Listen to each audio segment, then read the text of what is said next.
ஆபிரகாமுடைய மகன் ஈசாக்கு ஒரு இடத்துல போய் செட்டில் ஆகுறாரு. செட்டில் ஆகி அங்க வந்து ஒரு கிணறு தோன்றாரு. அங்க வந்து மற்றவங்களுக்கு தண்ணி வரல, இவர் கிணறு தோண்டி தண்ணி வந்துருது.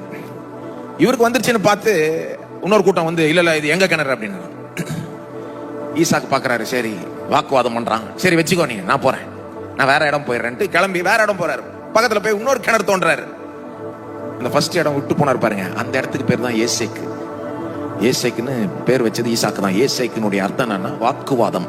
அவங்க வந்து வாக்குவாதம் பண்ணாங்கன்றதுனால ஏசேக்குன்னு பேர் வச்சு நான் இங்கிருந்து கிளம்புறேன்ட்டு போயிட்டாரு. திரும்ப இன்னொரு இடத்துக்கு போய் கிணறு தோன்றாரு. திரும்ப அவனுக்கு வந்துடுறானுங்க, ஏன்னா இவருக்கு தண்ணி வந்துருச்சுல. இல்ல இது எங்க கிணறுன்னு. சரி இதையும் வச்சுக்கோ. இந்த இடத்துக்கு ரெண்டாவது இடத்துக்கு வந்து அவர் வச்ச பேர் வந்து சித்னா. இதெல்லாம் ஈசாக்கு வச்ச பேர். சித்னாவுடைய அர்த்தம் வந்து எதிர்ப்பு. இதையும் நீ வச்சுக்கோ, நான் கிளம்புறேன்ட்டும் போறாரு. மூணாவது இடத்துல போய் கிணறு தோன்றார். அங்க எவனும் வரல, எதிர்ப்பு இல்ல. அதுக்குதான் அவரு என்னன்னு பேரிடுறாரு அந்த இடத்துக்கு, ரெகபோத். ரெகபோத்னா அர்த்தம் என்னன்னா விசாலம். அவர் சொல்றாரு அந்த இடத்துல விசாலமான ஒரு இடத்துக்கு கொண்டு வரும்படிதான் தேவன் இப்படியாக நடத்தினார். எப்படி எப்படி பாருங்க எடுத்துக்கிறார் ஈசாக்கு. வேணா சலிப்படைஞ்சு சோறு அடைஞ்சிருக்கலாம், எங்க போய் தோணாலும் எவனா வந்து இது எந்துன்றானே, நம்மகிட்ட வம்புக்கு வரானே.